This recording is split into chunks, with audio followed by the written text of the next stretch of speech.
तो आज की इस वीडियो में हम पूरा step by step fees structure जो है कॉइन डीसीएक्स का वो पूरा देखने वाले हैं। हर एक चीज में आपको कॉइन डीसीएक्स के अंदर कितनी कहां पर क्या फीस वगैरह चार्जेस वगैरह देने पड़ते हैं वो पूरा देखने वाले हैं।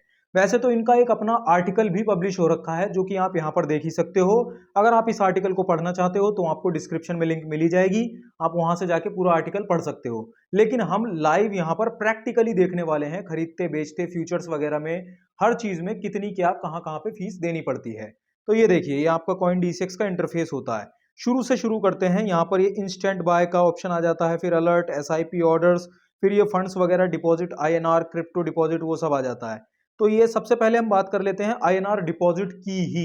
ठीक है, तो आईएनआर डिपॉजिट करते टाइम, आईएनआर यहाँ पर डिपॉजिट करते टाइम आपको कोई भी फीस नहीं देनी पड़ती है। बिल्कुल कोई भी फीस आपको नहीं देनी पड़ती है, 0% फीस पे काम होता है। ठीक है, मैं आपको यहाँ पर दिखा भी देता हूँ, एक सेकेंड। ये देखिए, यहाँ पर फीस 0% है, मिनिमम 100 रुपये और मैक्सिमम तो आप यहाँ पर अमाउंट देख ही सकते हैं। फिर दूसरा जो ऑप्शन होता है वहाँ पर भी फीस 0% होती है, तो आईएनआर डिपॉजिट में कोई फीस नहीं होती। फिर बात आ जाती है आईएनआर विड्रॉल्स की। आईएनआर विड्रॉ भी करना होता है आपको अपने बैंक अकाउंट में बेसिकली, तो उसके ऊपर भी कोई भी फीस नहीं होती, जीरो चार्जेस ऑन विड्रॉल्स। तो यहाँ पर आईएनआर डिपॉजिट विड्रॉल दोनों में ही कोई फीस नहीं होती, 0%। फिर बात आ जाती है यहाँ पर क्रिप्टो डिपॉजिट की।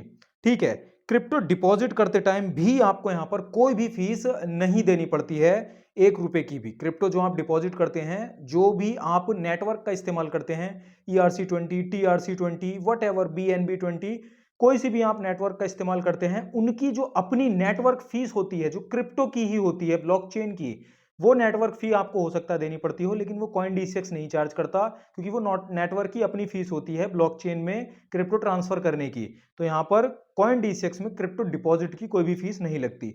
क्रिप्टो विड्रॉल्स की फीस लगती है यहां पर, जो कि आप पूरी स्टेप बाय स्टेप देख सकते हो। मैंने आपको यहां पर दिखाई रखी है, आप आर्टिकल वो वहां पर जाके देख सकते हो, क्योंकि विड्रॉल का तो मेरे में ऑप्शन ही नहीं है।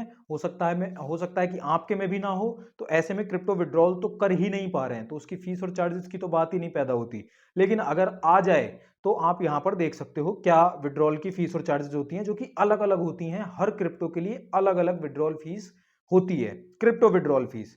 तो क्रिप्टो डिपॉजिट विड्रॉल फीस देख लिया। फिर ऑप्शन आता है इंस्टेंट बाय का। तो इंस्टेंट बाय बेसिकली क्या होता है, स्पॉट ट्रेडिंग जैसा हो जाता है। आप on the spot crypto purchase करते हो। ठीक है, तो वहां पर आपको कितनी फीस देनी पड़ती है, चाहे आप बिटकॉइन ले लो। बिटकॉइन में क्लिक करके यहाँ पर, जैसे मैं खरीदने जा रहा हूँ ये बिटकॉइन, मतलब खरीदूंगा नहीं, आपको दिखा रहा हूँ। यहाँ पर नीचे 0.5% इंक्लूड फीस लिख के आ जाता है, छोटा आइकन होता है, इस पर क्लिक करके आप देख सकते हो 0.5% क्रिप्टो को खरीदते टाइम, बाय करते टाइम आपको फीस देनी पड़ती है। कोई भी टीडीएस आपको नहीं देना पड़ता। टीडीएस 1% जाता है, आपको पता ही है, जो कि आप रिक्लेम कर सकते हो आईटीआर फाइल करते time, income tax returns file करते टाइम। लेकिन बाइंग के टाइम आपको कोई टीडीएस नहीं देना पड़ता। तो ये यहां पर इंस्टेंट बाइंग की हो जाती है। अब बात करें सेलिंग की, तो जैसे कोई सी भी क्रिप्टो मैं यहां पर उठा लेता हूं, बाइनेंस मेरे पास यहां पर है सेलिंग की। तो यहां पर आप देख सकते हो सेलिंग में भी 0.5% फीस लगती है, छोटा आइकन, इस पर क्लिक करके 0.5%। तो बाइंग में 0.5% फीस लगती है, कोई टीडीएस नहीं। लेकिन सेलिंग में 0.5% फीस लगती है और 1% टीडीएस लगता है सेल करते टाइम, जो कि आप, मैंने बताया आपको, आप रिक्लेम कर सकते हो आईटीआर फाइल करते टाइम। तो बाइंग और सेलिंग फीस हमने देख ली, 0.05% लगती है। ये वेरी भी करती है, आप किस कैटेगरी में आते हो, वीआईपी 1, 2, 3, 4 या रेगुलर, तो उनके हिसाब से ये वेरी भी करती है। लेकिन उसके लिए आपकी इन्वेस्टमेंट 30 दिनों की अच्छी खासी होनी चाहिए, जो कि आप पूरा लिस्ट यहां पर देख सकते हो। ठीक है, आपको लिंक मिल जाएगी डिस्क्रिप्शन में, जो पूरा आर्टिकल है उसकी। उसके बाद बात आती है यहाँ पर अलर्ट्स वगैरह, इसमें क्या ही फीस लगेगी, इसका कोई फीस वगैरह का चक्कर ही नहीं होता। क्रिप्टो कौन से प्राइस पे क्या पहुंची उसका आपको अलर्ट मिल रहा है, इसको कुछ नहीं होता। फिर ये आती है SIP. SIP basically systematic investment plan हो जाता है। ठीक है, आपके हर वीकली या मंथली आपके इतने पैसे इन्वेस्ट हो जाया करेंगे पर्टिकुलर क्रिप्टो के अंदर, जो भी आप सेलेक्ट करोगे। तो ये यहाँ पर एसआईपीज होती हैं, इतनी ही क्रिप्टो अभी अवेलेबल है एसआईपी के लिए। तो जैसे आप एसआईपी करने जाते हो, मान लेते हैं बिटकॉइन में। ठीक है, यहाँ पर आप एवरी थर्सडे, वीकली होती है यहाँ पर फ्रीक्वेंसी, आप चूज नहीं कर सकते। तो वीकली होता है एवरी थर्सडे, जैसे आज थर्सडे ही है, तो मेरे कितने रुपए इन्वेस्ट होंगे, जैसे मैं चाहता हूँ 200 इन्वेस्ट हो जाया करें, कंफर्म।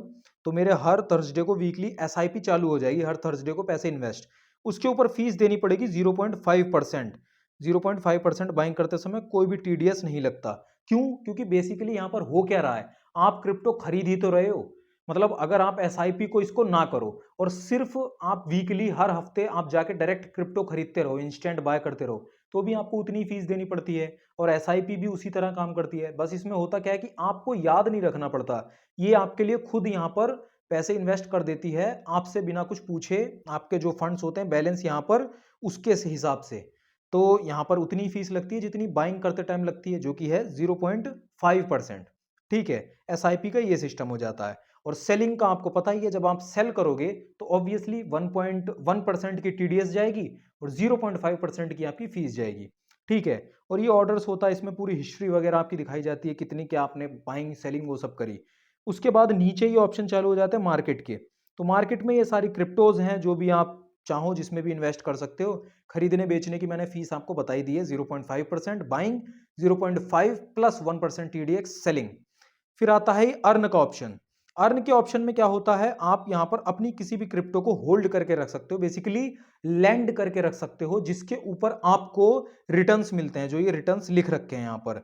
मतलब अगर आपके पास ये वाली क्रिप्टो है इंजेक्टिव प्रोटोकॉल वाली, तो आप इस क्रिप्टो को मतलब यहां पर होल्ड करके रख सकते हो, जिसके ऊपर एनुअली 11% आपको रिटर्न्स मिलेंगे।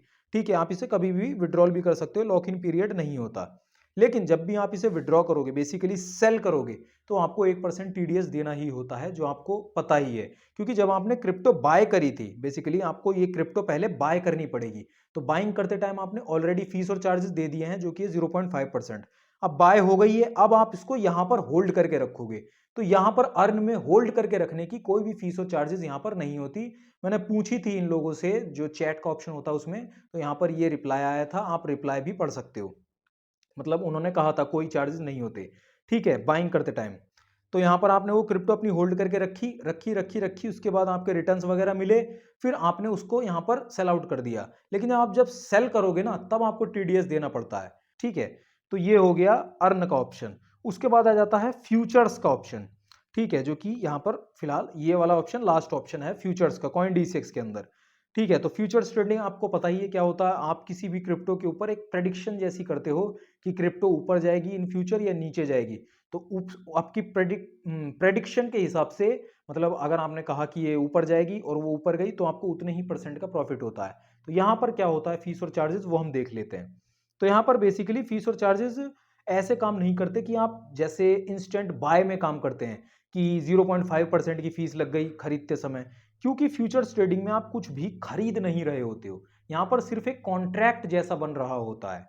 ठीक है, आपका यहाँ पर यूएसडीटी में काम होता है। तो सबसे पहले तो आपने यूएसडीटी खरीदी, अपने पोर्टफोलियो में अपने पोर्टफोलियो के अंदर रखी, उसी के बाद आप यहाँ पर जो फ्यूचर्स ट्रेडिंग कर सकते हो। तो यूएसडीटी खरीदने में ही जो आपके चार्जेस गए थे वो 0.5% चले गए। अब आती है यहाँ पर बारी फ्यूचर्स ट्रेडिंग की। तो futures trading buy long sell short, इसका आपको पता ही है। अगर ऊपर जाएगी तो इसको करना है, नीचे जाएगी तो इसको करना है, वो आपको पता ही है। फ्यूचर्स ट्रेडिंग हम बात कर रहे हैं चार्जेस की। बाय लॉन्ग पे आप क्लिक करते हो, और जैसे मान लेते हैं मेरे पास यहाँ पर यूएसडीटी होती, तो मैंने बताया ये आपको पहले ही, मैं चार्जेस दे चुका हूँ। उसके बाद अगर मैं इस कॉन्ट्रैक्ट को बनाऊं, तो यहाँ पर लिख के आ जाता है इंक्लूडेड फीस का ये ऑप्शन। इस पे मैं क्लिक करता हूं, तो मुझे यहाँ पर दिख जाता है मेकर फीस और टेकर फीस। यहाँ पर दो तरीके से फीस होती हैं बेसिकली। देखिए, ये जो मेकर फीस होती है 0.025% होती है, टेकर फीस होती है 0.075%। लेकिन अब ये मेकर और टेकर क्या होता है, तो मैं आपको यहां पर डायरेक्टली अभी बताता हूं। एप्लीकेबल होता है तब जब आप यहां पर जो प्राइस लिमिट पे लगाते हो, बेसिकली कॉन्ट्रैक्ट बनाते हो, जो भी प्राइस लिमिट पे लगाते हो वो लोअर होता है बाय के लिए। मतलब जैसे आपने यहां पर बाय पे क्लिक करा, बाय पे क्लिक करा, और उसके बाद यहां पर ये जो प्राइस चल रहा है 52,300, मैं लोअर लगा दूं इससे। मतलब बाय पे क्लिक करके मैं यहां पर लोअर लगा दूं, लोअर ये 50,000 लोअर हो गया। ठीक है, 52,000 से लोअर हो गया 50,000। मैंने बाय पे क्लिक करा है। ठीक है, बाय पे क्लिक करके अगर मैं लोअर प्राइस कर दूं, तो मैं यहां पर मेकर में आ जाता हूं। ठीक है, तो मुझे इतनी फीस देनी पड़ेगी। ठीक है, अगर मैं इसको हायर कर दूं, जैसे यहां सेल, ये जो है सेल, सेल पे क्लिक करके मैं यहाँ पर इस प्राइस को हायर कर दूं। अभी ये 52,000 चल रहा है, मैं यहाँ पर 55,000 मान लेते हैं कर देता हूं, 55,000। ठीक है, तो भी मैं यहाँ पर मेकर हूं। मैंने जो आपको कहा आपको समझ आ गया होगा।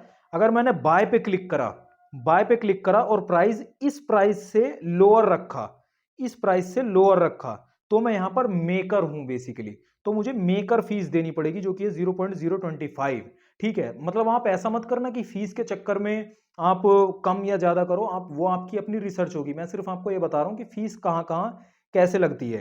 यहां पर लिख भी रखा है इन लोगों ने, applicable when you place a limit price lower for buy. Buy के लिए आपने प्राइस लोअर रखा जो मार्केट का प्राइस है, और सेल के लिए हायर रखा, तो आप आ जाते हो जो करंट मार्केट का प्राइस है उसके हिसाब से, तो आप आ जाते हो मेकर में। फिर अगर आपने टेकर फीस रखी तो ये अवेलेबल होती है जब आप इंस्टेंट ऑर्डर लगाते हो। ठीक है, इंस्टेंटली आपका ऑर्डर परचेज हो जाए, उसी सेम प्राइस पे इंस्टेंटली हो जाए, तो भी आपको टेकर फीस देनी पड़ती है। और अगर आप ऐसा प्राइस लिमिट लगाते हो जिसमें आपका हायर प्राइस होता है बाय में, बेसिकली आपने यहां पर बाय पे क्लिक करा, बाय पे क्लिक करा और 52,000 से हायर प्राइस रखा, तो ये 55,000 हायर हो गया, तो यहां पर मैं आ गया टेकर फीस में। अब मुझे देनी पड़ेगी 0.075% फीस। लेकिन अब अगर मैं यहीं पे रखता, सेल पे क्लिक करता और यहां पर लोअर रख देता, ठीक है, यहां पर प्राइस में रख देता 50,000, तो भी मैं यहां पर टेकर में आया, क्योंकि यहां पर इन लोगों ने लिखी रखा है कि applicable when you place an instant order. एक तो इंस्टेंटली तुरंत ही आपका ऑर्डर प्लेस हो जाए, नहीं तो आपने लिमिट प्राइस रखा जो कि हायर था बाय के लिए, बाय पे क्लिक करके आपने प्राइस हायर रखा मार्केट के प्राइस से, तो आपको टेकर फीस। और अगर आपने प्राइस लोअर रखा सेल पे क्लिक करके करंट मार्केट प्राइस के हिसाब से, ठीक है, सेल पे क्लिक करा और प्राइस यहां पर पोजीशनिंग में लोअर रखा, तो आप टेकर फीस के अंदर आ जाते हो। यहां पर लिखा ही हुआ है, और lower for sale, price lower for sale. ठीक है, तो ये इस तरह से मेकर और टेकर फीस फ्यूचर्स ट्रेडिंग में काम करती है। आप फ्यूचर्स ट्रेडिंग वगैरह करते हो, उसमें जो भी आपका प्रॉफिट बनता है वो बनता है यूएसडीटी में। ठीक है, आपका कॉन्ट्रैक्ट सेल आउट हो गया, आपके यूएसडीटी आ गए, पोर्टफोलियो में यूएसडीटी हैं। ठीक है, अब आप उसे सेल करने जाओगे यूएसडीटी को, तो आपको 0.5% फीस और 1% टीडीएस देना पड़ता है, जो कि आपको पता ही है। और लेकिन खाली फ्यूचर्स का ये फीस स्ट्रक्चर होता है। तो ये था पूरा का पूरा फीस स्ट्रक्चर कॉइन डीसीएक्स का। यहां पर आपको मैंने दिखाई दिया सारे के सारे ऑप्शन जितने कॉइन डीसीएक्स में होते हैं, कहां कहां पर आपको कितनी क्या फीस वगैरह देनी पड़ती है, वो पूरा स्ट्रक्चर मैंने आपको स्टेप बाय स्टेप दिखा ही दिया है। अगर आपका अभी भी कोई सवाल है तो आप जरूर कमेंट में उसे पूछ लीजिए, आपको आपके सवाल का जवाब मैं जल्द से जल्द देने की कोशिश करूंगा। इस वीडियो को लाइक जरूर कर दीजिए, हमारे इस चैनल को सब्सक्राइब कर लीजिए। अपना ध्यान रखिए, मैं मिलता हूं आपसे अगली वीडियो में।